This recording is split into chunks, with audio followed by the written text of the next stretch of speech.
nakatayo, ay nakaupo, ayaw tumayo. So what's up ulit sa ating lahat mga katambay. For today's video ay panibagong update naman tayo sa ating pinapagawang bahay. At kung bago ka pa lang sa ating YouTube channel mga katambay, baka pwedeng pakihit ang subscribe button, pakihit mo na rin yung notification bell, at pakishare na rin ang ating mga video. Maraming salamat katambay. Kung mapapansin nyo sa may bandang dulo na yun mga katambay, meron tayong dalawa nagtatrabaho. Yun ay dahil nagle-layout na sila para sa ating flooring. So dito diba sa mga grupo na ito mga katambay ay nagpe-prepare naman sila para sa ating sukat sa gagawin na lamang asintada ng ating hollow blocks. Mo din kung sino talaga yung maliit siyang pinagganyan mo ne.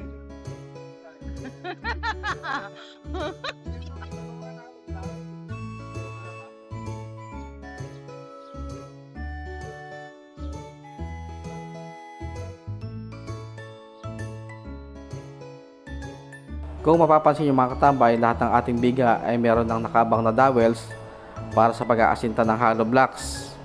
So talagang tuloy-tuloy na to ang ating pagkapagawa ng ating first floor.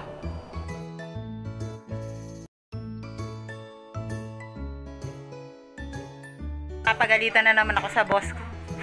Videohan ko daw yung mga artista niya eh. Kapopoge.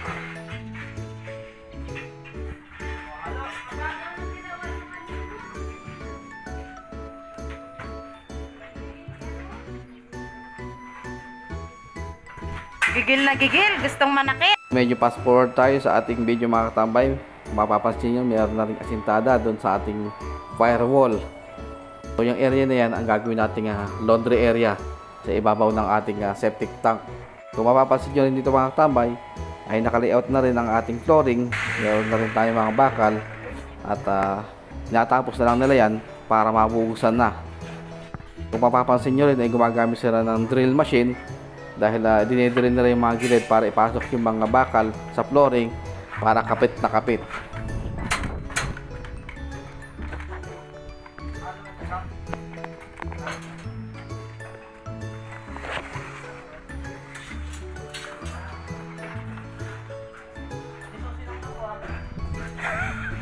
Para bumilis ne. Gamitin mo na daw para bumilis. Pinapauwi nyo na. Abay, iloko kayo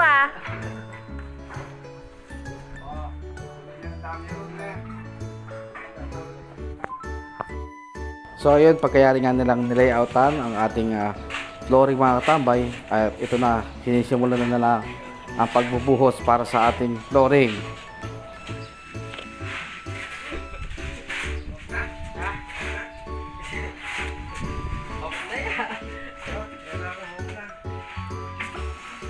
Hop na? Wag muna. Di pa nakikita yung kapugian mo sa video, oh. Oh, kaway. Yan. Oh. Ayan, oh.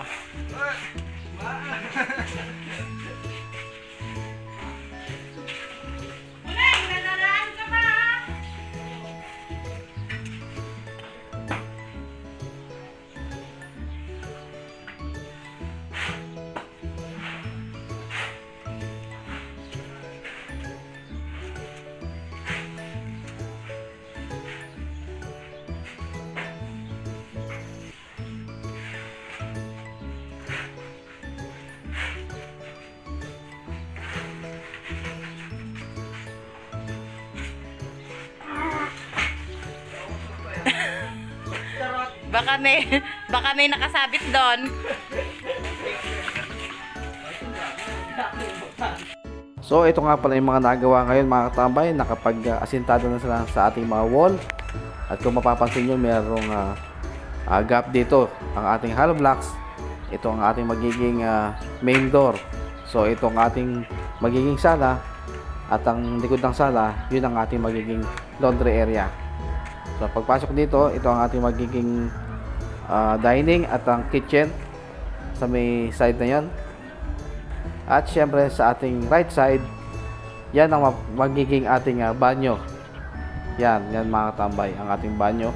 At itong side na to, ito ang pinapropose namin magiging hagdanan para sa second floor in case na magpapagawa kami o magkapera na para sa ating second floor. po, hanggang dyan muna ang ating mga video mga katambay. See you on our next vlog. Kalas!